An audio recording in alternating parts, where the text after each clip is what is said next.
Alrighty then. It's that time of year here in the Southwest. The monsoon season's coming up, and I need to prep for that. And one of the things I did on this generator is I installed one of these aftermarket tachometers and hour meters, but I found that either I forgot to turn it on, or when I turned it on,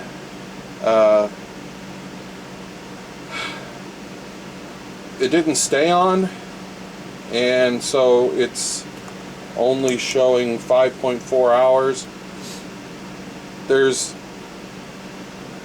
at least another 9 hours, well, possibly 9 hours. Not entirely sure of that. I had written some notes on here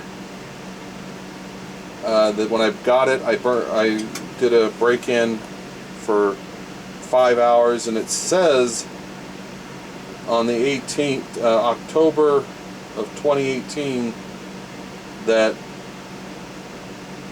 I put 9 hours on it, but when I look up the online records, they say I didn't have 9 hours. So I'm debating. I'm getting ready to install one of these, an hour meter. I've already run it for 9 hours.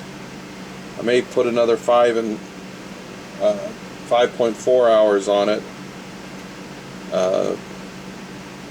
But this is a bit more reliable, doesn't require being turned on, can't be reset without breaking it, and works on 110 to 250 volts. And what I'm going to do is, I've already done some inspecting on this, and I've removed all the screws except one. And what I'm going to do is I'm going to add a couple of wires to this outlet. There's already a hole in here. I'm going to run wires out. I'm going to run them to, one of them to this. This is a just a fuse holder. It's got a 1 amp fuse. If this cheap Chinesium thing somehow fries itself or short circuits, I don't want it taken out the generator, and I doubt that it would ever pull any even close to an amp. And what else is there? Oh, and I'm going to use this, although I don't need to, I'm going to use this 14 gauge wire. One other thing I'm going to do is I am going to install a neon bulb light indicator, so that when this thing has power, that way if it does ever blow the fuse, I'll know it. So we're gonna get started. This thing's actually pretty easy to work on.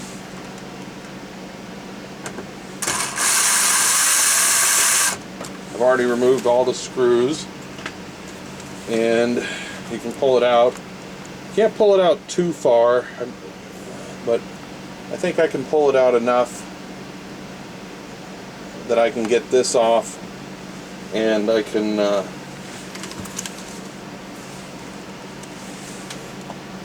get that outlet out.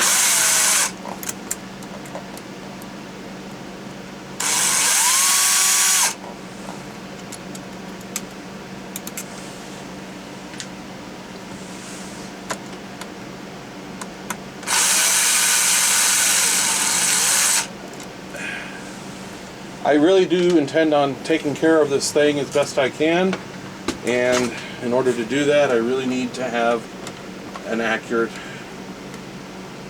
readings on how many hours it's been running. So what we're going to do is we're going to run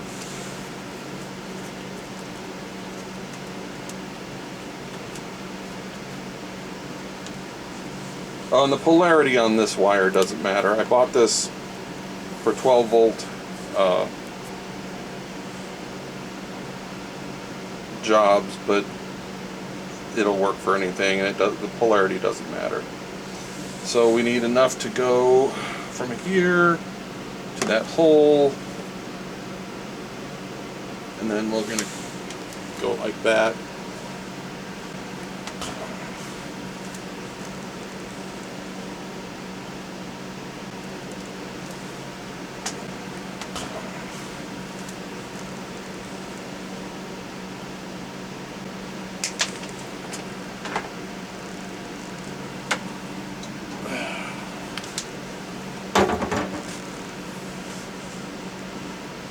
One of the things I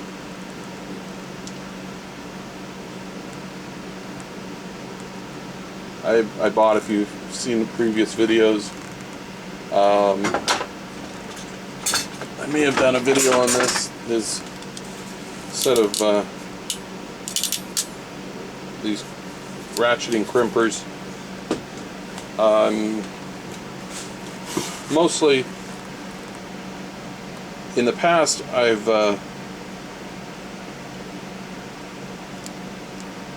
soldered the crimp connectors, and there's all sorts of beliefs on how you're supposed to do that, whether you should solder them or crimp them. Of course, they're meant to be crimped, and I used to be in the crimp camp, or I mean the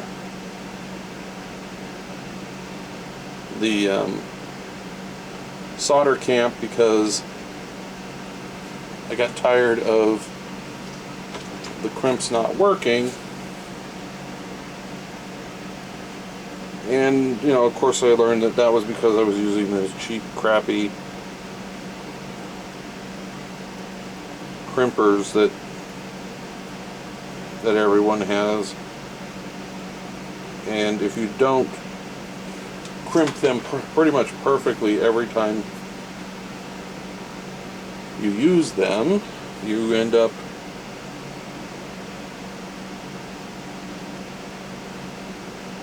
with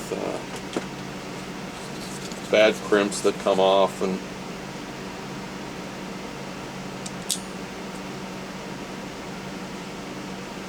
so these do a bit of a better job, because they're consistent. They're not perfect. I still have issues with some wire that it doesn't seem to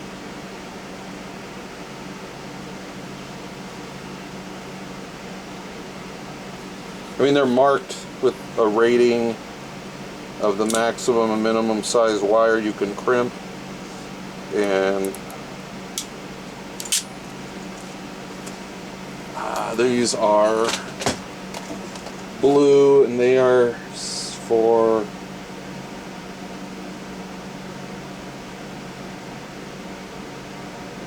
looks like 16 to 14.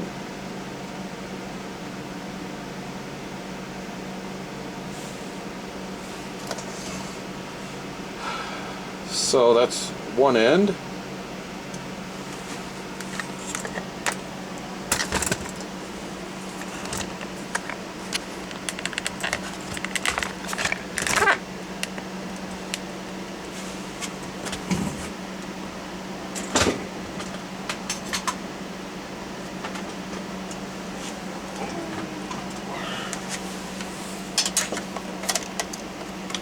You'll notice that these two are linked together, so when there's voltage to the top, there's voltage to the bottom. So we're going to connect one wire to this side.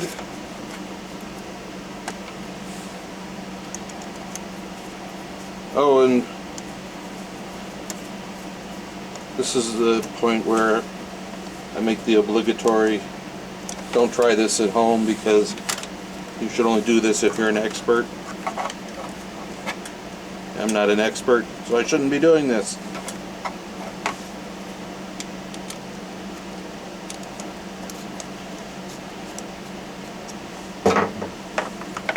So I sometimes think that when people say that's just make some stuff.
So you can see one.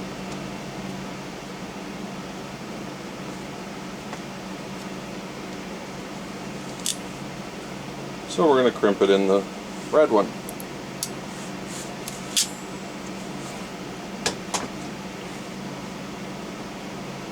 That's better.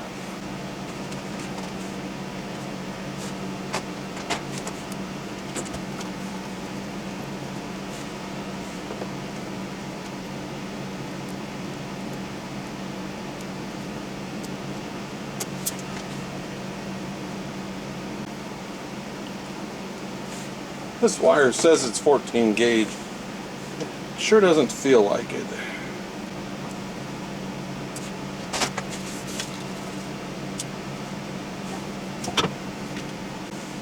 Yeah, I know. I should have made it longer. Okay.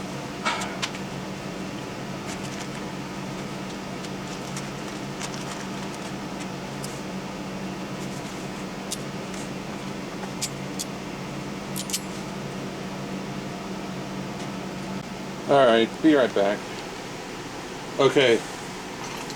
So I've got the wires extended, and I used these amp connectors that do a better job of crimping, but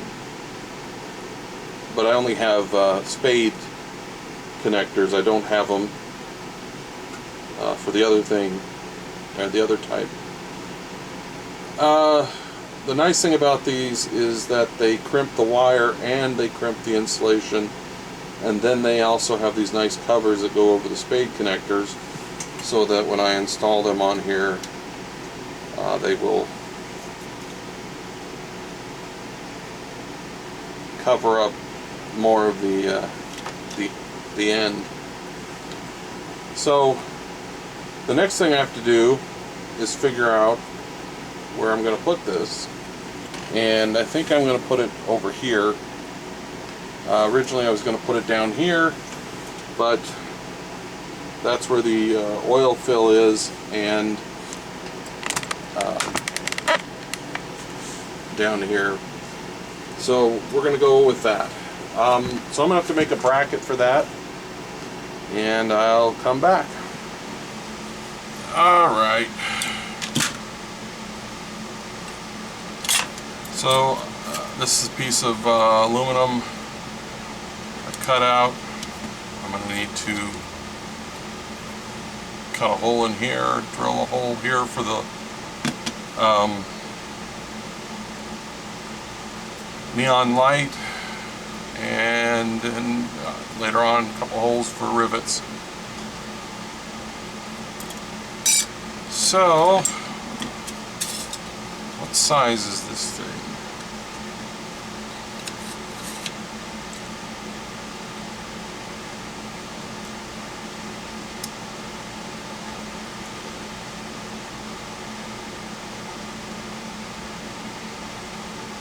Looks like we are 1 inch and 7/16 by about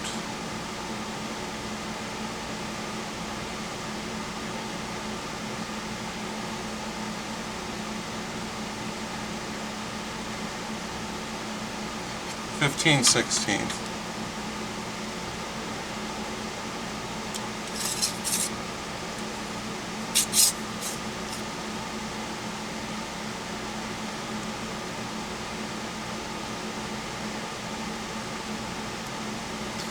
So I'm going to go up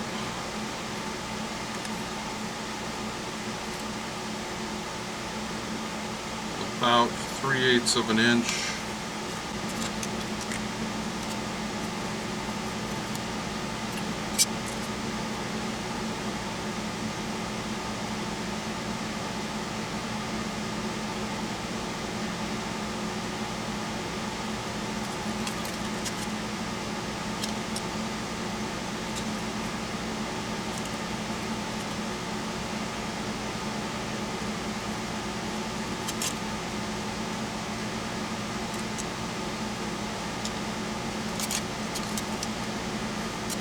Oh.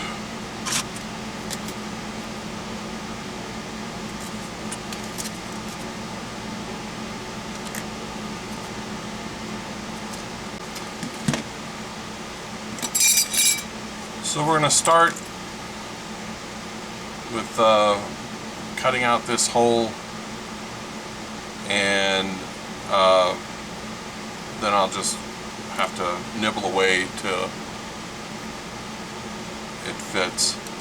So what I'll have to do is I gotta go find a drill bit that will allow that to get in there so we can start nibbling away.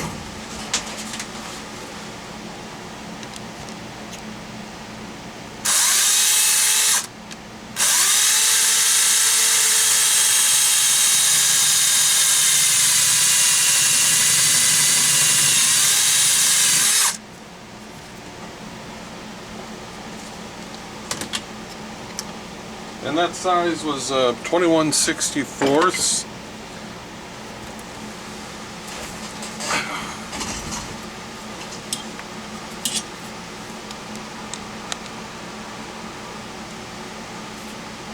If you've never seen a pair of nibblers, they're pretty cool. They just take a little nibble,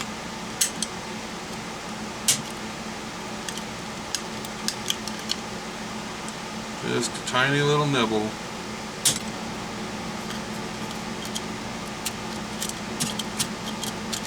I can tell you though, from using one of these, when I built my bench, my radio bench isolated line supply, that doing this for a very long period of time will cause you to have very, very bruised and sore hands if you do this on a very large project. This one probably won't be so bad.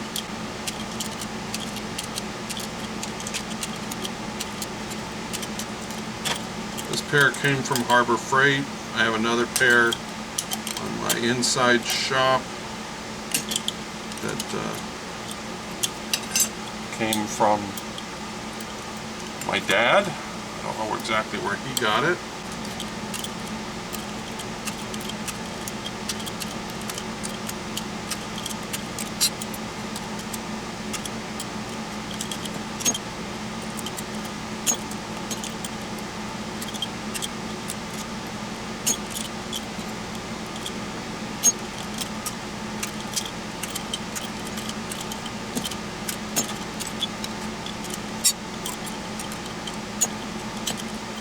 They seem to get dolled up with when used with aluminum.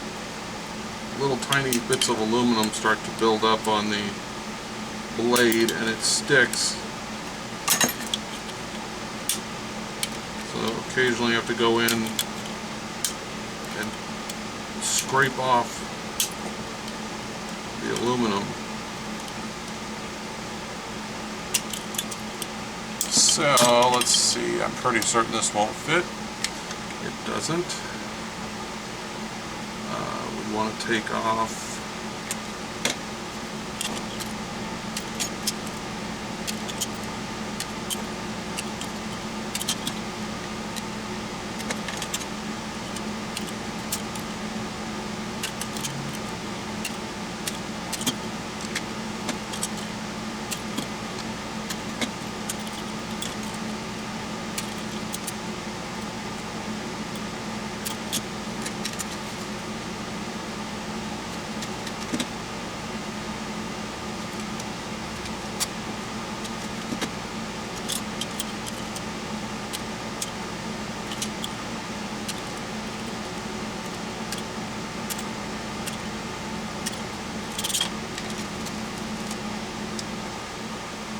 that'll be good enough.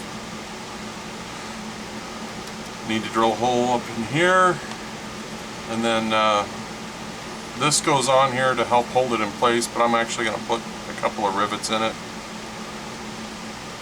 just to be sure. So I will be back. Okay, got a hole drilled here for this neon light. Next thing I'm going to do is paint it, and we'll be back. Okay, so this is the finished unit. You can see we've got the neon bulb in here. Meters mounted, and temporarily I have a suicide cord attached to it just to test the power. And just plug it in, the light should light up, and I can hear it ticking, so it's working. Next is mounting it on the generator. Okay, well there it is. I mounted it to the back. You can see the fuse holder, and made sure it cleared the back of the generator, and it should work just fine. I'm not going to run it until I actually have a reason to run it. So I think that's it. Later.